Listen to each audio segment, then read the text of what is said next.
नाम है प्राची और आज मैं आपको बताने वाली हूँ DELED सेकेंड ईयर में फिजिकल एजुकेशन की वन शॉर्ट वीडियो।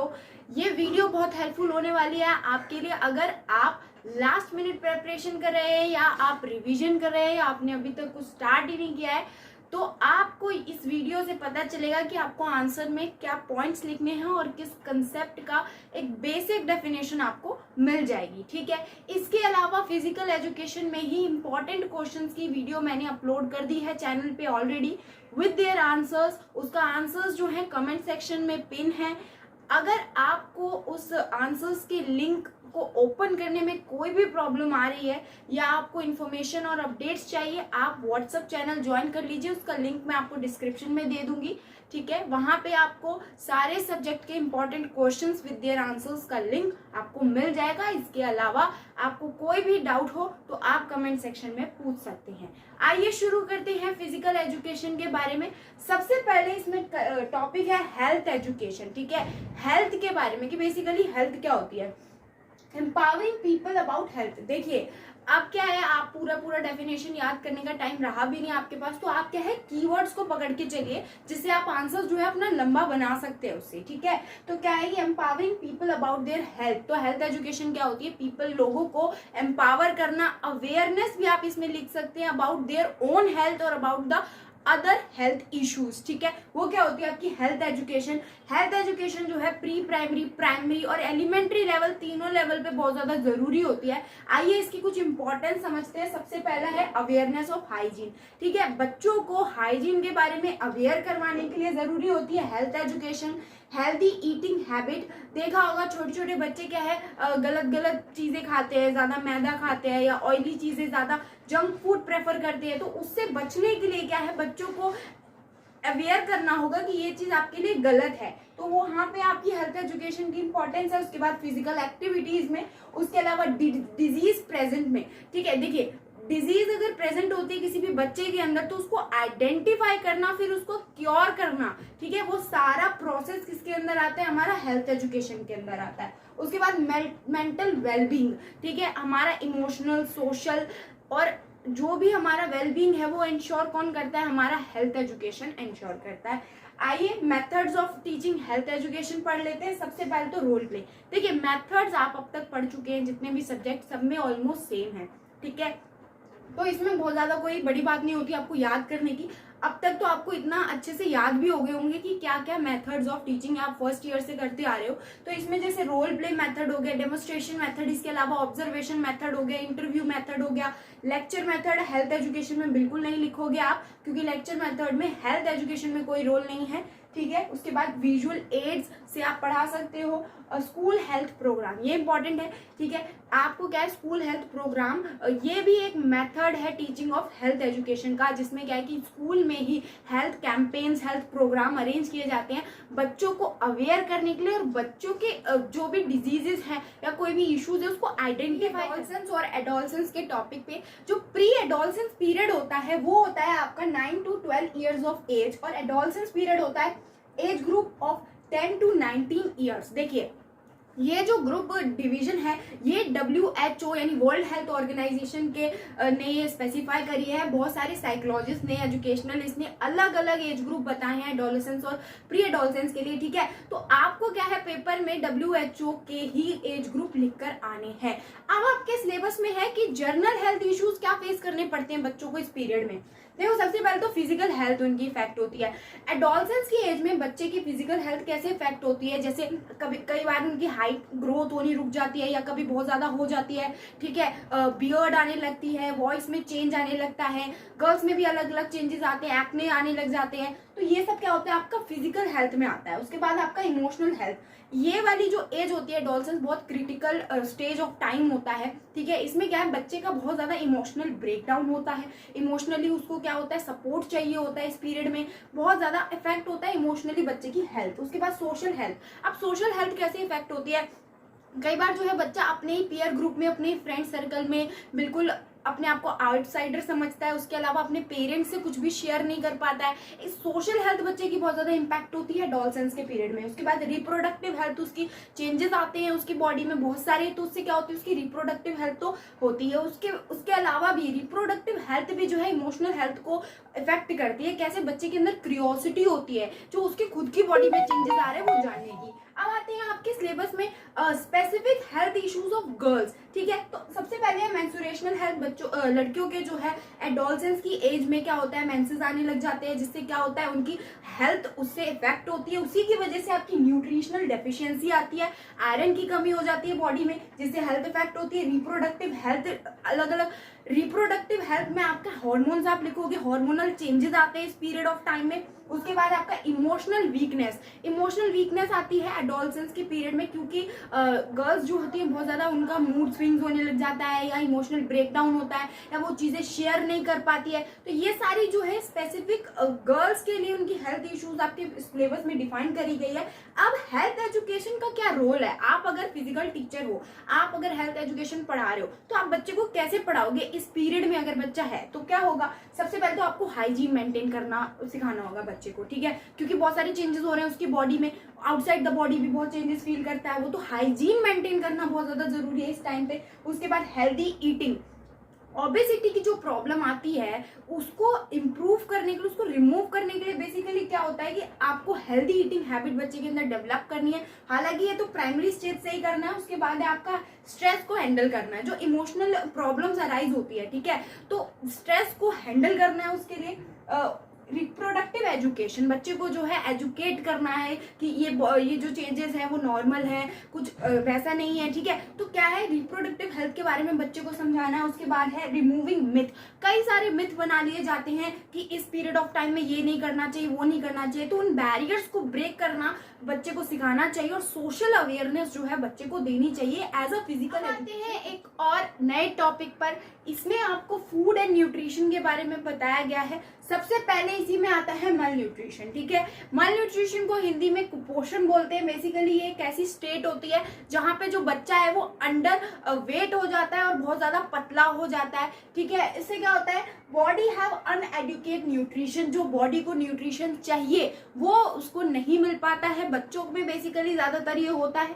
ठीक है, अब इसके कॉजेज क्या क्या हो सकते हैं कि सबसे पहले तो पुअर डाइट, बच्चे की डाइट अच्छी नहीं है। उसके अलावा पॉवर्टी, कई बार क्या है, पेरेंट्स जो सर्वाइवल के लिए जो चीजें जरूरी है वो भी अपने बच्चों को प्रोवाइड नहीं करवा पाते, उस वजह से बच्चा जो है मल न्यूट्रिशन बच्चे में आता है। उसके बाद डिजीज, बच्चे के अंदर कोई डिजीज है जो कि अभी तक आइडेंटिफाई नहीं हुई है, उस वजह से भी जो है मल न्यूट्रिशन का फेस करना पड़ सकता है। उसके बाद इसके इफेक्ट क्या हैं, क्या क्या इफेक्ट होते हैं, बच्चे की जो इम्यूनिटी है वो वीक हो जाएगी, बच्चा खुद ही वीक हो जाएगा, कोई भी परफॉर्म नहीं कर पाएगा, कोई भी टास्क, बच्चे को डिजीज होने के बहुत ज्यादा चांसेस होंगे और वो अंडरवेट रहेगा ओवर द पीरियड, जब तक उसको आइडेंटिफाई करके रिमूव ना किया जाए। ठीक है, अब आते हैं न्यूट्रिशनल डेफिशिएंसी पे। न्यूट्रिशनल डेफिशिएंसी मल न्यूट्रिशन से अलग है। न्यूट्रिशनल डेफिशिएंसी में क्या है कि कोई पर्टिकुलर कोई न्यूट्रिशन जो रिक्वायर्ड है बॉडी में वो बच्चे को नहीं मिल रहा है। जैसे फॉर एग्जांपल किसी बच्चे की आईज वीक है, ठीक है, तो बच्चे को जो है प्रॉपर जो विटामिन चाहिए, जैसे कैरेट उसको कंज्यूम करनी चाहिए, टमाटो कंज्यूम कर, वो नहीं मिल पा रहा है उसको, तो वहां पे बच्चे की क्या है, न्यूट्रिशन की डेफिशिएंसी है एक पर्टिकुलर स्पेसिफिक जगह पर। मल न्यूट्रिशन में ओवरऑल न्यूट्रिशन नहीं मिल पाता है। ठीक है, अब इसमें क्या होता है, स्पेसिफिक न्यूट्रिशन है। उसके बाद इम्पैक्ट क्या होता है, वीक बोन्स हो सकती है। मान लीजिए बोन से रिलेटेड कोई बच्चे को न्यूट्रिशन नहीं मिल पा रहा है, ठीक है, बच्चे को कैल्शियम नहीं मिल पा रहा है, तो क्या होगी, उसकी बोन्स वीक हो जाएंगी। ठीक है, रिड्यूस स्टैमिना, बच्चे का स्टैमिना कम हो जाएगा। ठीक है, पुअर परफॉर्मेंस, जो टास्क की जो परफॉर्मेंस है बच्चा काफी पुअर करेगा, उसमें लैक हो जाएगा, कोई भी टास्क नहीं कर पाएगा, फिजिकल एक्टिविटी में वो पीछे रहेगा। उसके बाद इंजरी का रिस्क होता है, जब बच्चे के अंदर न्यूट्रिशन नहीं है तो वो जल्दी जल्दी इंजर होने के उसके चांसेस ज्यादा हो सकते हैं अगर वो किसी स्पोर्ट्स में इन्वॉल्व हो। अब आते हैं इंपॉर्टेंस ऑफ बैलेंस डाइट पे। ये भी इंपॉर्टेंट कंसेप्ट है, पूछा जा सकता है पेपर में। ठीक है, तो बैलेंस डाइट में क्या क्या उसकी इंपॉर्टेंस है, क्यों जरूरी है। सबसे पहला तो एनर्जी प्रोवाइड करती है, आप इसमें खुद से भी बहुत सारे पॉइंट ऐड कर सकते हैं। एनर्जी प्रोवाइड करती है, स्टेमिना बढ़ा सकती है, परफॉर्मेंस बढ़ा सकती है, और बच्चे की जो इंजरी का है वो रिस्क को रिड्यूस कर सकती है। इम्यूनिटी बढ़ा सकती है, ग्रोथ कर सकती है, हेल्दी बॉडी डेवलप कर सकती है, ठीक है, और जो न्यूट्रिशन रिक्वायर्ड है, ठीक है, वो फुलफिल कर सकती है। और इम्पोर्टेंट पार्ट पे इसमें है मेडिकल अटेंशन, ठीक है। मेडिकल अटेंशन आप कब प्रोवाइड करेंगे बच्चे को? फिजिकल इंजरी, कैजुअलिटी, सिकनेस क्या आपके सिलेबस में है, ठीक है। तो फिजिकल इंजरी कैसे, मान लीजिए कट्स, वाउंड्स, फ्रैक्चर, बच्चे की कोई चोट लग गई, कट लग गया, ठीक है, फ्रैक्चर हो गया, ये फिजिकल इंजरी में आता है। कैजुअलिटी, कैजुअलिटी में फेंटिंग, बच्चा बेहोश हो गया, ठीक है। उसके बाद सर्वर ब्लीडिंग हो रही, बच्चे को चोट लग गई बहुत ज्यादा, ठीक है। उसके बाद सिकनेस में फीवर है, वॉमिटिंग है, या बहुत सारे स्टमक एक है, हेड एक है, ठीक है। अब स्टेप्स क्या फॉलो करनी है ऐसी सिचुएशन में?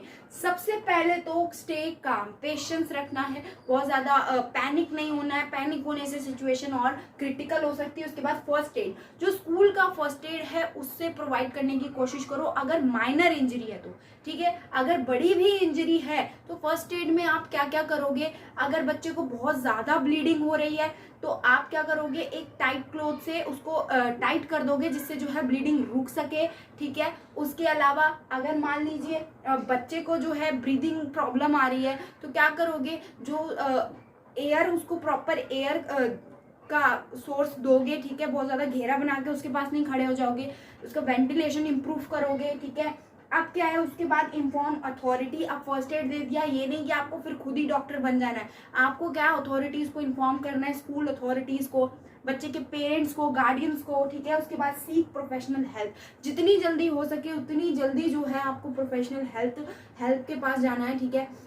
जैसे डॉक्टर को बुला लिया, या कोई स्कूल में कोई अथॉरिटी है, या आप एक ऐसी ऑर्गेनाइजेशन में हो जहाँ कोई अथॉरिटी अवेलेबल है प्रोफेशनल हेल्थ के लिए, ठीक है। उसके बाद रिकॉर्ड अबाउट इंसिडेंट, पूरे इंसिडेंट का रिकॉर्ड जरूर रखना है कि कैसे बच्चे को इंजरी हुई है, जिससे जो है बच्चे का जो क्योर है उसमें हेल्प हो पाए, और आगे ऐसी इंजरी से, ऐसी प्रॉब्लम से, कैजुअलिटी, सिकनेस से जो है बच्चे को बचाया। कम्युनिकेबल डिजीजेस के बारे में, कम्युनिकेबल डिजीजेस अपने नाम से ही बताती हैं कि ऐसी डिजीजेस जो एक पर्सन से दूसरे पर्सन को हो जाती है किसी भी वेक्टर के द्वारा, ठीक है, वाटर, एयर ब्रोन, किसी भी फैक्टर के द्वारा ये हो जाती है, ठीक है। तो एक पर्सन से दूसरे पर्सन को जो होती है वो आपकी कम्युनिकेबल डिजीजेस होती है, ठीक है। अब टाइप्स पढ़ते हैं कि जो आपके सिलेबस में है। सबसे पहले तो गैस्ट्रोएंटेरिटिस, ये बेसिकली क्या है? स्टमक रिलेटेड जो भी इश्यूज होते हैं, जैसे वॉमिटिंग हो गई, ठीक है, बच्चे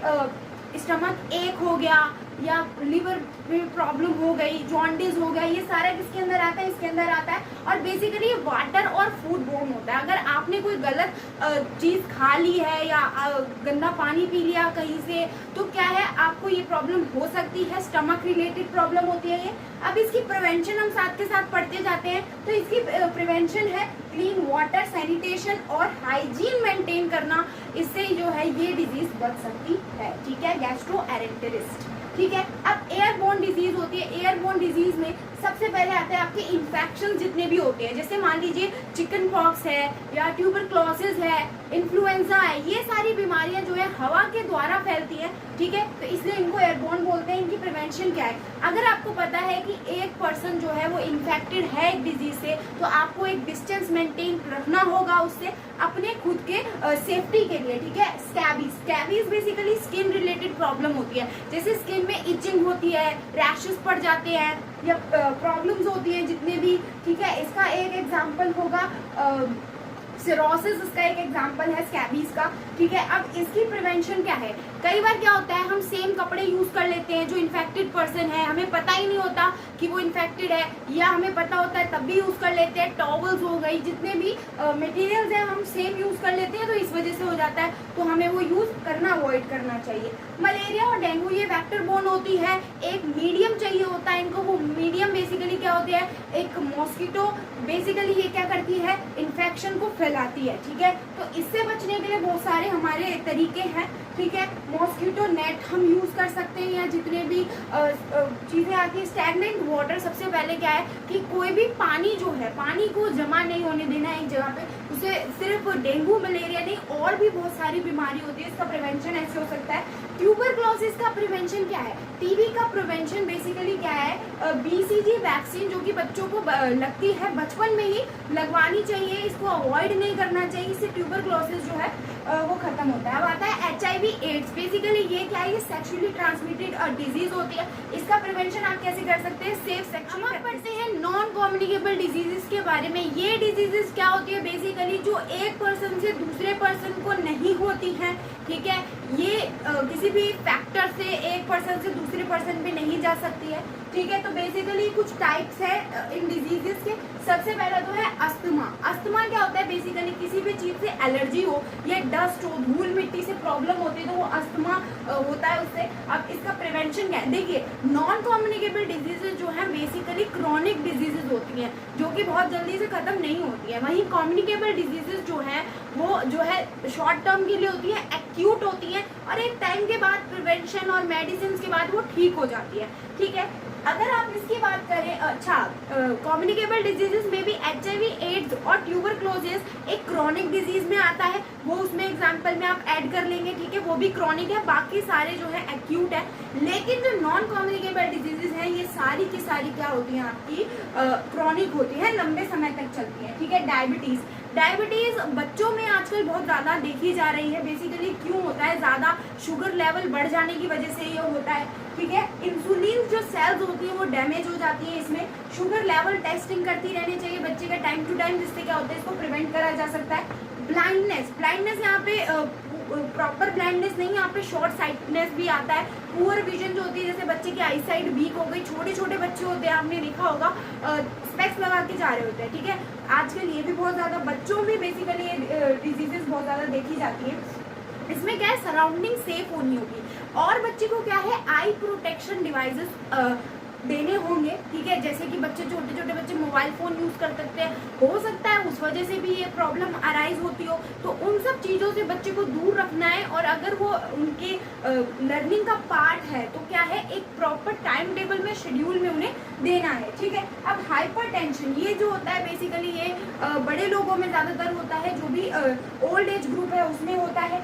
ये फिजिकल एक्टिविटीज से और जो भी हमारा डाइट है उसको मैनेज करने से ठीक होता है। अब आता है attention deficit hyper activity disorder, ADHD। ये जो है सीटेड पॉइंट ऑफ व्यू से बहुत इंपॉर्टेंट है। इसमें क्या होता है, बच्चा जो है एक जगह पे कंसंट्रेट नहीं कर पाता। फॉर एग्जांपल आप एक बच्चे को कहोगे कि यहाँ पे बैठो थोड़ी देर, वो उठ के चला जाएगा और कुछ करने लगेगा, अपना घूमने लगेगा, राउंड मारेगा या कुछ उछल कूद करने, मतलब कंसंट्रेशन नहीं है। आप उसको एक काम दोगे वो कुछ नहीं कर पाएगा, ठीक है, उसका कंसंट्रेशन नहीं है, ठीक है। इसमें क्या है, न्यूरो डेवलपमेंट एक रीजन हो सकता है, या बच्चे की जीन्स ही ऐसे हैं, ठीक है, उसने जेनेटिक ट्रेट्स ही ऐसे जिस वजह से उसको ये डिसऑर्डर हो सकता है, ठीक है।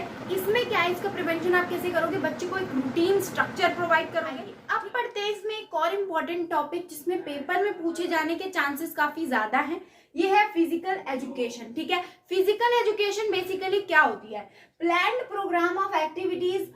एक एक्टिविटीज का कोई प्लान्ड प्रोग्राम, वो क्या होता है, हमारा फिजिकल एजुकेशन, ठीक है। अब इसी में मोटर स्किल्स, अलर्टनेस और इमोशनल स्टेबिलिटी के लिए फिजिकल एजुकेशन पढ़ाया जाता है बच्चों को। बच्चों में gross motor skills, fine motor skills develop हो, इसीलिए आइए फिजिकल एजुकेशन की इंपॉर्टेंस पढ़ते हैं, ठीक है। तो फिजिकल एजुकेशन सबसे पहले तो हेल्थ अवेयरनेस के लिए जरूरी है, ठीक है, ग्रोथ और डेवलपमेंट के लिए, मोटर स्किल्स, बच्चे की सोशल स्किल्स डेवलप करने के लिए, उसके अलावा फाउंडेशन बनाती है बच्चे की लर्निंग के और बच्चे की आगे फिजिकल हेल्थ के लिए, ठीक है। अब इसको ऑर्गेनाइज कैसे करोगे आप स्कूल लेवल पर, तो आप रेगुलर फिजिकल एजुकेशन पीरियड, बच्चों में क्या है, फिजिकल एजुकेशन का एक रेगुलर पीरियड उनके टाइम टेबल में इन्वॉल्व करोगे, मॉर्निंग असेंबली शेड्यूल करोगे, ठीक है। उसके बाद स्पोर्ट्स डे सेलिब्रेट करोगे, ठीक है। उसके अलावा प्लेग्राउंड और अदर रिसोर्सेज जो भी जैसे स्पोर्ट्स के लिए है, ठीक है, आप क्या करोगे, बच्चे का जो ग्राउंड है, प्लेग्राउंड है, उसको यूटिलाइज करोगे, रिसोर्सेज और इक्विपमेंट प्रॉपर तरीके से प्रोवाइड कराओगे। और हेल्थ लेसन्स में जैसे हाइजीन के ऊपर लेसन्स हो गए और हेल्थ हमारे लिए कितनी जरूरी है उसके ऊपर लेसन्स हम बच्चे को। फिटनेस के बारे में देखिए, सब लोग जानते हैं फिटनेस क्या होता है। फिटनेस एक ऐसी स्टेट होती है जिसमें पर्सन जो है कोई भी टास्क परफॉर्म करता है, कोई भी टास्क हो, ठीक है, एनी एक्टिविटी एक्टिविटी, चाहे वो मेंटल एक्टिविटी हो चाहे वो फिजिकल एक्टिविटी हो, वो बिल्कुल एफिशिएंटली कर सके, इफेक्टिवली कर सके, समय पर कर सके, वो उसकी एबिलिटी होती है। तो फिजिकल फिटनेस, जो फिजिकल टास्क जो होते हैं वो पर्सन कोई भी परफॉर्म करता है एफिशिएंटली और इफेक्टिवली करे तो वो आपकी फिजिकल फिटनेस कहलाती है। ठीक है, अब इसके कंपोनेंट्स बहुत इंपॉर्टेंट है। इसके कंपोनेंट्स पढ़ते हैं। सबसे पहला है स्ट्रेंथ। स्ट्रेंथ क्या होता है? जैसे वेट लिफ्टिंग हो गई, जितनी भी फिजिकल एक्टिविटीज हो गई, एक्सरसाइजेस हो गई, वो सब किस में आती है? स्ट्रेंथ में। ठीक है, आपकी पावर उसमें। अब आता है एंड्योरेंस। एंड्योरेंस बेसिकली स्टेमिना होता है। स्टेमिना होता है यानी कि आप किसी भी काम को कितनी देर तक कर पाए। ठीक है, कोई भी टास्क है, परफॉर्म है, आपको एक टाइम लिमिट दी जाती है। बच्चे को कोई भी स्पोर्ट दिया जाता है, रेस करवा रहे हैं तो उसके लिए एक टाइम लिमिट दी जाती है कि आपको इतने टाइम में इतना मीटर रन करना है। ठीक है, तो उसको टाइम पे पूरा करना बच्चे का एंड्योरेंस होता है, स्टेमिना होता है। ठीक है, उसके बाद फ्लेक्सिबिलिटी। फ्लेक्सिबिलिटी ये भी कंपोनेंट होता है। उसके बाद स्पीड। स्पीड मेंटेनेंस भी बहुत इंपॉर्टेंट होता है फिजिकल फिटनेस में। उसके बाद एगिलिटी। एगिलिटी बेसिकली क्या होता है? अचानक से बच्चे के सामने कोई सिचुएशन आ जाती है, ठीक है, तो उसको किसी डायरेक्शन में मूव करना, ठीक है, वो क्या होती है? बच्चे की एगिलिटी की एबिलिटी होती है। ठीक है, एगिलिटी आपको याद रखना है। ठीक है, उसके बाद आता है बैलेंस। बैलेंस क्या होता है? बैलेंस बनाता है जब बच्चा। उसके बाद कोऑर्डिनेशन। किसी भी फिजिकल एक्टिविटी में अगर टीम वर्क कुछ हो रहा है तो बच्चे को कोऑर्डिनेट करना भी उसकी एक एबिलिटी होती है। ठीक है, उसके बाद बॉडी कंपोजिशन। बॉडी कंपोजिशन क्या होता है? जितना भी परसेंटेज ऑफ फैट, मसल्स और जितना भी वेट है, ये सारा किसके अंदर आता है? Body composition. इंपॉर्टेंट टॉपिक पे फिजिकल एजुकेशन में जो कि है योगा। योगा बेसिकली एक संस्कृत वर्ड से आया है युज, जिसका मतलब होता है टू यूनाइट।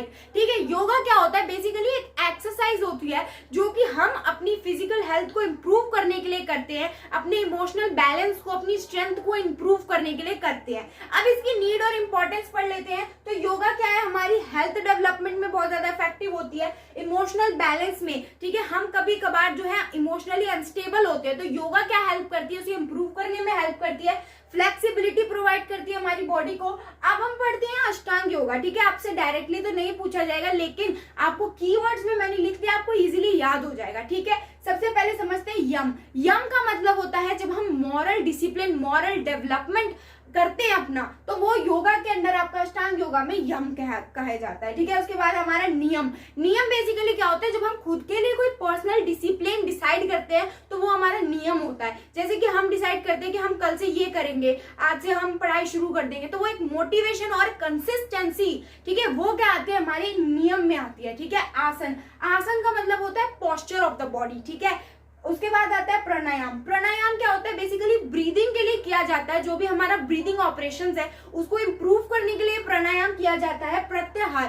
प्रत्याहार हमारा सेंसेस के ऊपर कंट्रोल, जितने भी हमारे सेंसेस हैं, ठीक है, उनके ऊपर कंट्रोल पाने के लिए आपका अष्टांग योगा में ये किया जाता है। धारणा। धारणा का मतलब क्या होता है? कंसंट्रेशन इंप्रूव करने के लिए होता है। ठीक है, उसके बाद आता है ध्यान। ध्यान आपका, धारणा और ध्यान में कंफ्यूज मत होना। ध्यान में मेडिटेट करते हैं, हम एक पर्टिकुलर चीज पर बिल्कुल शांत होकर सोचते हैं, लेकिन धारणा में आप कंसंट्रेट करते हो किसी भी स्पेसिफिक चीज पे। फिर आता है समाधि। समाधि का मतलब होता है पीस की एब्जॉर्प्शन। ठीक है, अब प्राणायाम पढ़ते हैं। प्राणायाम में टोटल आपकी 3 पढ़ते हैं। सबसे पहले अनुलोम विलोम। अनुलोम विलोम जो है बेसिकली हमारी जो भी ब्रीदिंग नॉस्ट्रल स्किल्स है, ठीक है, उसे डेवलप करने के लिए होती है। ठीक है, ब्रह्मरी। ब्रह्मरी जो है, जो कि आपकी ब्रीदिंग को, उसका रेट इंप्रूव करने के लिए होती है, ऑक्सीजन लेवल के लिए कही जा सकती है। कपाल भाती। कपाल भाती जो होती है बेसिकली आपकी स्टमक रिलेटेड प्रॉब्लम्स को इंप्रूव करने के लिए की जाती है। ब्रीदिंग इंप्रूवमेंट होती है इससे। ठीक है, और जैसे डाइजेशन की प्रॉब्लम है किसी को तो वो इससे सॉल्व होती है। अब इंपॉर्टेंस क्या है? बच्चों को योगा क्यों पढ़ानी चाहिए? सबसे पहले तो फिजिकली फिटनेस आती है, डिसिप्लिन डेवलप हो सकता है, स्ट्रेस रिमूव हो सकता है, बच्चे का डिसिप्लिन प्रमोट हो सकता है, हेल्दी बॉडी बच्चे में डेवलप होती है, और सबसे ज्यादा बिहेवियर एनहांस। गेम्स और स्पोर्ट्स के बारे में, ठीक है, तो सबसे पहले मोस्ट इंपॉर्टेंट इसका डिफरेंस पढ़ लेते हैं। तो गेम्स और स्पोर्ट का डिफरेंस, या किसी भी चीज का डिफरेंस आप अगर लिखोगे तो टेबुलर बेसिस में लिखना पेपर में, और बेसिस जरूर बना के करना। ठीक है, तो सबसे पहले बेसिस पे करते हैं फिजिकल एक्टिविटी। जो हमारा गेम्स होती है, गेम्स जो होती है जरूरी नहीं है कि आपको फिजिकल एक्टिविटीज इन्वॉल्व करे, लेकिन जो स्पोर्ट होता है, स्पोर्ट में आपका फिजिकल एक्टिविटी इन्वॉल्व होती है। ठीक है, अब कंपटीशन लेवल गेम्स में जो होता है कई बार रिक्रिएशन के लिए करी जाती है, फन के लिए करी जाती है, लेकिन स्पोर्ट हमेशा कॉम्पिटेटिव रहता है, ठीक है।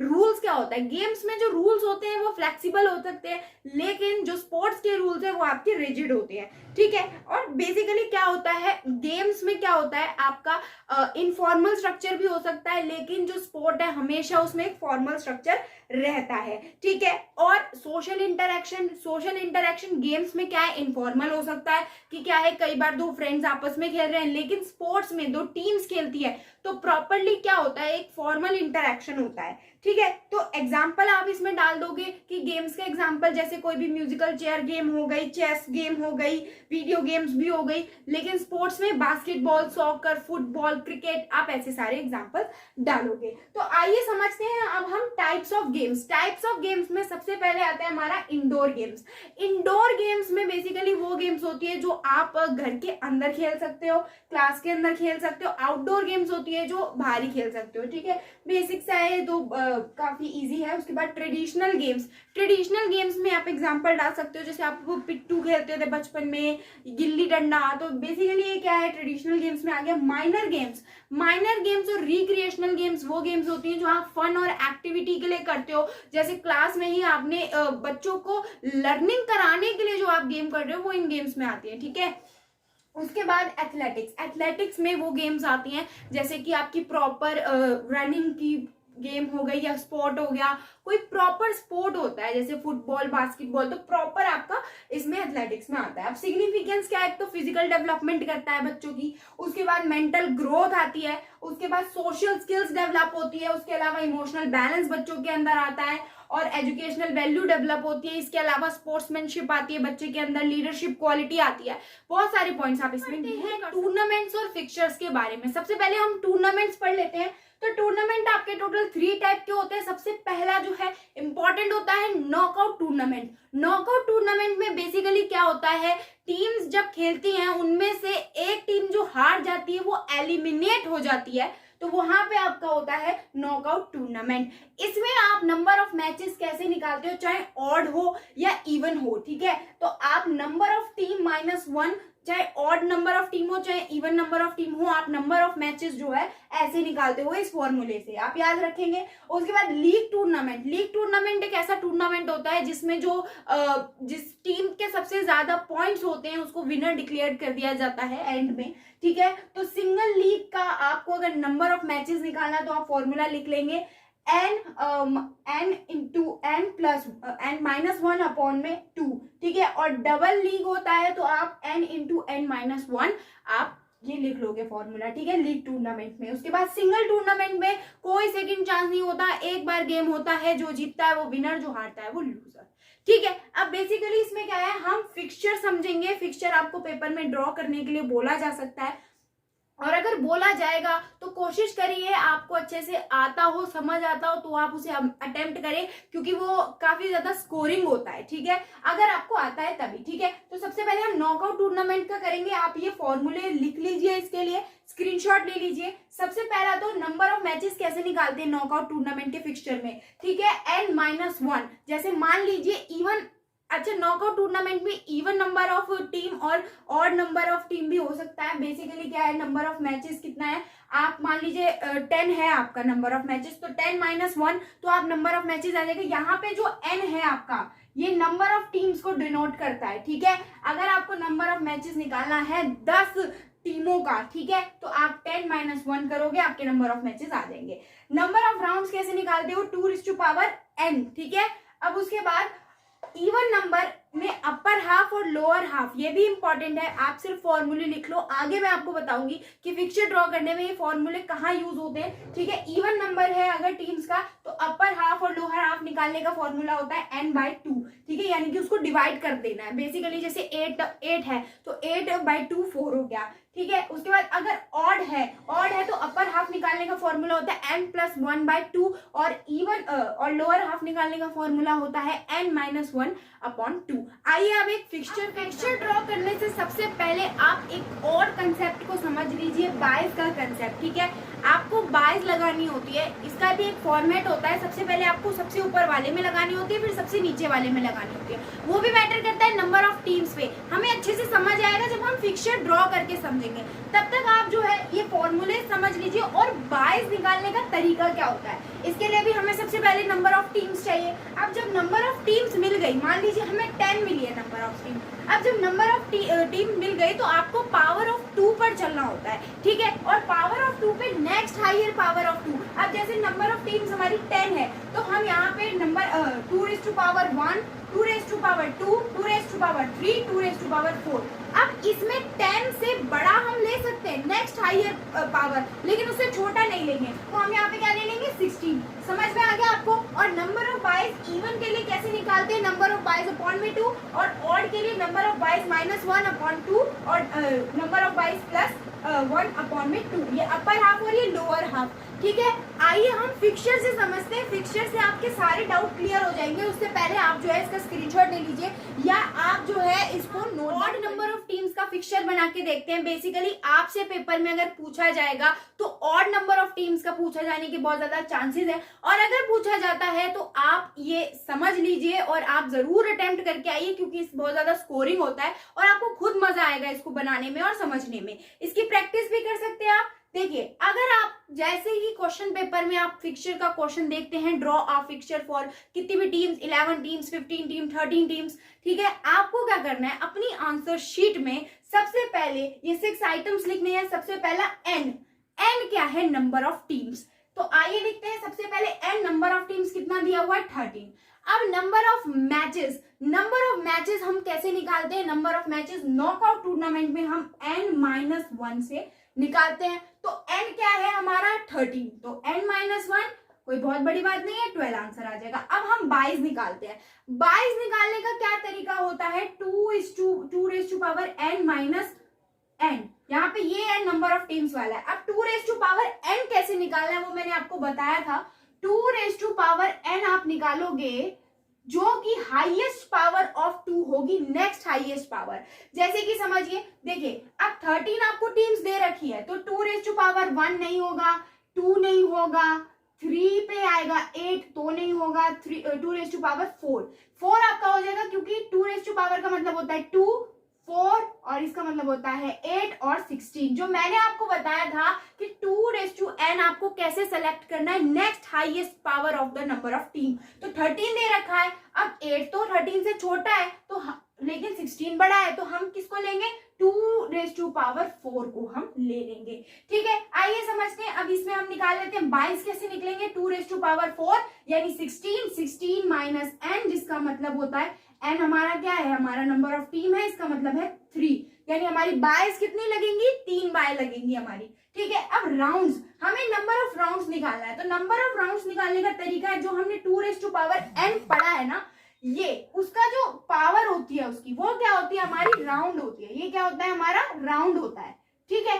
तो हमारे राउंड्स कितने हो जाएंगे, टोटल 4 राउंड्स हो जाएंगे हमारे, ठीक है। अब अपर हाफ कैसे निकालना है, अपर हाफ निकलता है n+1 अपॉन 2, यानी कि n+1 यानी 14 अपॉन 2 यानी कि 7, n+1 अपॉन 2 यानी कि 14 अपॉन 2 यानी कि हमारा मतलब आ गया 7। अब लोअर हाफ में कैसे निकलता है, n-1 अपॉन 2 यानी कि हमारा कितना आ जाएगा 12 अपॉन 2, जिसका मतलब है 6, ठीक है। याद रखना अपर हाफ में जो होता है एक टीम ज्यादा ही होती है, ठीक है।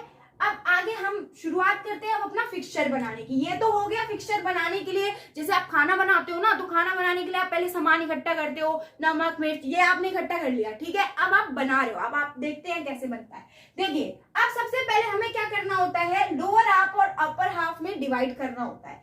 लोअर हाफ में कितनी टीम्स आएंगी, 7, तो कहाँ है 7, ये रहा। हम यहाँ पे एक मार्क लगा लेंगे कि ये हमारा अपर हाफ है, ये हमारा लोअर हाफ है, समझ गए। अब उसके बाद आते हैं राउंड्स, कितने राउंड्स है, 4, तो हम लिख लेंगे round 1, round 2, round 3 and round 4, ठीक है। अब हमने राउंड्स लगा लिए। अब आते हैं नंबर ऑफ बाइस पे। अब बाय लगानी कैसी होती है, देखिए सबसे पहले हम समझते हैं बाय होता क्या है। बाय अगर जिस भी टीम पे लगती है वो टीम जो है फर्स्ट राउंड में नहीं खेलती है, वो टीम हमारी सेकंड राउंड में खेलती है। अब बाय लगाने का तरीका क्या है, देखो बाय लगाते हैं सबसे पहले पहले जैसे मान लीजिए हमारी 3 बाय है तो हम नीचे से शुरुआत करते हैं, इस पे लग गई बाय, ठीक है। अब यहाँ पे लगी है दूसरी बाय लगेगी सबसे ऊपर बाय 2, ठीक है। अब कहाँ लगेगी बाय 3, 8 पे लगेगी, ठीक है, यहाँ पे लग जाएगी, ठीक है। अगर हमारी अब बाय 4 होती जो कि है नहीं हमारे इसमें, तो वो कहाँ लगती 2 पे लगती, ठीक है।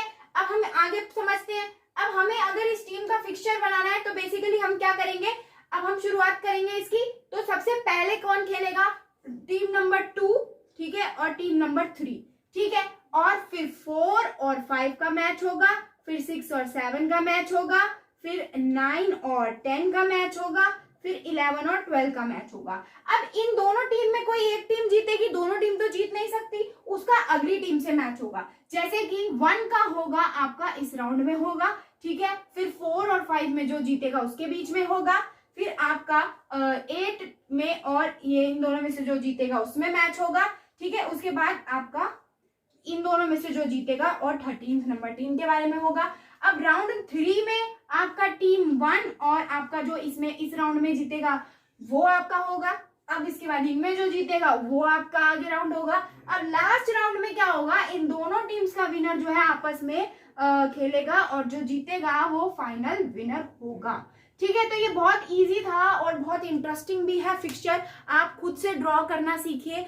11 टीम्स का स्ट्रेस के बारे में, स्ट्रेस क्या होता है, स्ट्रेस क्या होता है कि फीलिंग ऑफ मेंटल और फिजिकल टेंशन। जब मेंटली कोई चीज हमें एंजाइटी देती है, टेंशन देती है, या फिजिकली हमें कोई चीज की टेंशन होती है तो वो क्या होता है, हमारा स्ट्रेस होता है, ठीक है। अब स्ट्रेस के कॉजेस क्या क्या होते हैं, देखो सबसे पहला तो फैमिली रिलेटेड प्रॉब्लम हो सकती है कि मान लीजिए फैमिली के अंदर कोई इश्यूज है, इस वजह से स्ट्रेस होता है। उसके बाद जॉब रिलेटेड स्ट्रेस हो सकता है कि जॉब में जो है परमानेंसी नहीं है, टेम्परेरी बेसिस पे है, या अपने फ्यूचर प्रोस्पेक्टिव को लेकर के आप स्ट्रेस में रहते हो। उसके बाद एज रिलेटेड स्ट्रेस होता है, उसके बाद हेल्थ रिलेटेड स्ट्रेस हो सकता है, और फाइनेंशियल स्ट्रेस यानी आप इकोनॉमिक कंडीशन आपकी अच्छी नहीं है तो स्ट्रेस हो सकता है। तो ये है टाइप्स ऑफ स्ट्रेस, ठीक है। अब इनको आप कोप अप कैसे करोगे, सबसे पहला तो फिजिकल एक्टिविटीज। हर चीज का सोल्यूशन क्या है, फिजिकल एक्टिविटीज। आप हर चीज को, स्ट्रेस, एंजाइटी, डिजीज, कुछ भी, सबको आप रिमूव कर सकते हो किससे, फिजिकल एक्टिविटीज से।